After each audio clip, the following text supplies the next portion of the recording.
hope you're having a great day so far, and thanks for choosing to spend just a little bit of that today with me as I unbox the latest from Turtle Beach, the VelocityOne Multi-Shift.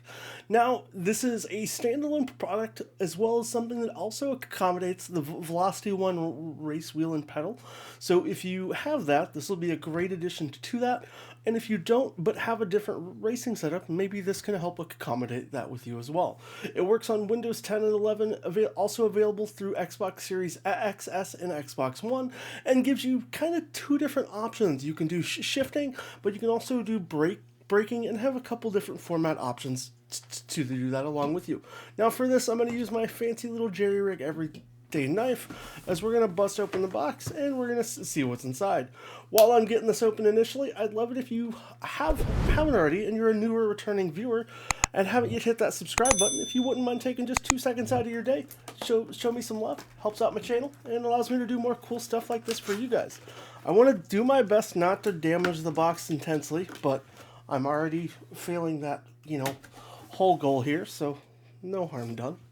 I do have a tendency to destroy boxes beyond recognition without much effort, and we'll see how that goes. So let's go ahead and slide this out for the first initial view and see how well it's packaged.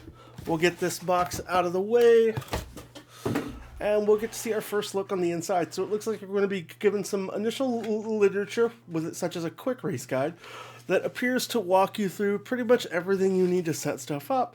Looks like we have some warranty-esque type information as well, and just your general layout. So if you want to connect that to your existing VelocityOne race wheel and pedal system, or if you have your own system as well, gives us some options to adjust which gear shifter we're wanting to use, and just some additional content here. But let's be honest, nobody reads these. What you really came here for was to see what things look like inside. So we got some nice protective packaging, which is nice to see. It is also very minimalistic. It doesn't like they're spending more than what they need to. And this thing does feel quite hefty. So let's start out with this first package here. Looks like we have two. So we'll slide this one out and move this one over. And I think this is the actual mechanism itself first. So we'll give this bag a nice rip open. Always got some fun candy, don't eat these. And we'll get the shifter itself. So let's see what all is included here.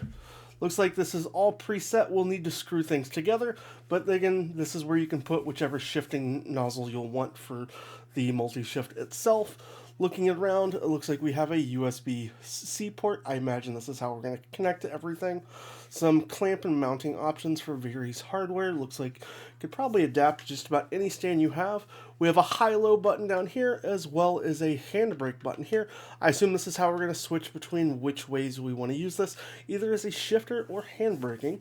So, and then it looks like we also have options to change this from H-gate to sequential shifting, and it's a pretty stiff and rigid button, and it kind of locks into place when you go between the two options, as well as just some of your basic, hey, we tested this fun literature that you kind of see everywhere else.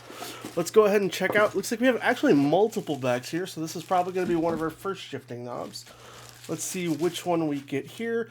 This is going to be our sequential shifting knob, so let's just see how easy these are to get installed here. It looks like we're just going to twist it in.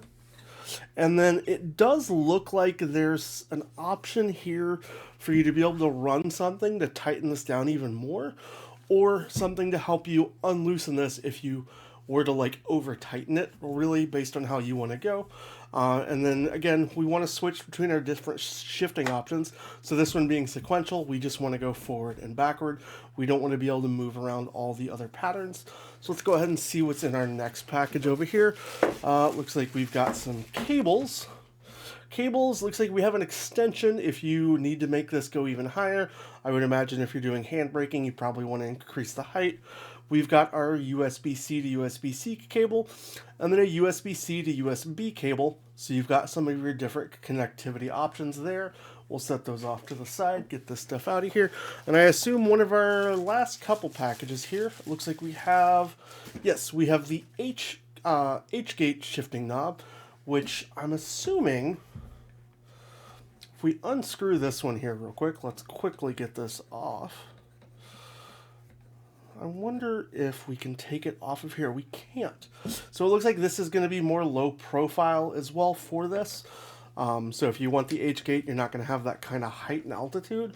And now that I'm looking at things, I'm really not sure what this is for, unless this is maybe an adapter. So if you want like a different kind of head, which would make more sense for a different type of handle. So again, we'll switch this over to H-gate, and this is going to give us all of our different shifting options, which is cool to see. And then I do notice in the box here we have a couple, this just one little tiny packaging, and then hidden off into this weird little corner here, we get a neat little Turtle Beach sticker. It's always neat to have stickers so you can attach to your stuff to kind of represent your brands that you like. And this looks like it's going to be kind of like a toolkit with just some additional content in here for us. So let's get this dumped out. I see an Allen wrench and what looks like some various screws. What's nice is we get these kind of already taped up screws, so it really lets you tighten things down, as well as the various things here. So if you would like to see me set up the VelocityOne multi-shift and do some racing with it, as well as showing off the race wheel and pedal as well, let me know down below in the comments. If you want to see anything further on this, or any future Turtle Beach accessories, peripherals, or things like that, be sure to hit that subscribe button. Without further ado, I appreciate you so much, and I hope to catch you in a future video.